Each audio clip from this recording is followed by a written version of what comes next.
ભારત દેશ છે ને 95% ક્રૂડ ઓઇલ ઉપર ચાલતો દેશ, મતલબ કે પેટ્રોલ ડીઝલ વગર ભારત દેશ એક પ્રકારે હાવ એટલે હાવ ઊભો રહી જશે. અને અત્યારે ક્રૂડ ઓઇલ ઉપર લગાતાર પ્રેશર ચાલુ છે. આજથી 2 મહિના પહેલાં ક્રૂડ ઓઇલ પર બેરલે છે ને $60 હતું, અત્યારે ક્યાં છે 110 આસપાસ. અને આવનારા સમયમાં ઘણા બધા ઇકોનોમીની જે લોકો સમજતા હોય ને સારી રીતે માઇક્રો લેવલ ઉપર, મતલબ કે હાવ એટલે હાવ સૂક્ષ્મ રીતે કે ભાઈ આ વસ્તુ થાય એમ જ છે, આ લોકો એમ કહે છે કે ભાઈ ઓલમોસ્ટ આ જે ક્રૂડ ઓઇલનો ભાવ છે ને પર બેરલે એ ઓલમોસ્ટ 150 સુધી જઈ શકે એમ છે. અને જે લોકો ઇકોનોમી સારી રીતે સમજતા હોય ને એ લોકો એમ કહે છે કે ભાઈ 150 નહીં 200 સુધી જાય એમ છે પર બેરલનો ભાવ.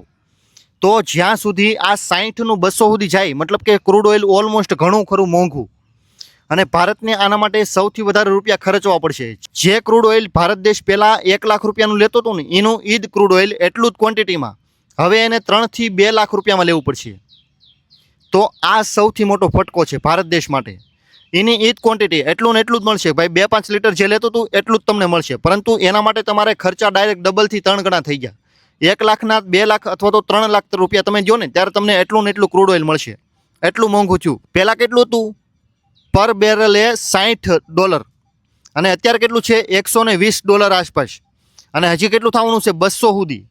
તો 200 સુધી થાય ને ત્યારે નિફ્ટી કાંઈ 22-25 તમને નહીં જોવા મળે, ઓલમોસ્ટ 20 અથવા તો 20ની અંદર. તો આ 20નું લેવલ સૌથી વધારે મહત્ત્વનું છે. આના માટે તમે વેઇટ કરો, અને જો તમારી પાસે પૈસા હોય ને તો ખાલી વેઇટ એન્ડ વોચ, ખાલી જોવો કે ભાઈ સારામાં સારો મોકો મને ક્યારે જોવા મળે છે. 1 થી 2 મહિના ખાલી વેઇટ કરો, 2 મહિનાની અંદર તમને સારામાં સારું લેવલ જોવા મળી શકે આરામથી. ત્યારબાદ તમે રોકાણ કરવું કે નહીં ને એના વિશે તમે વિચાર કરી શકો છો.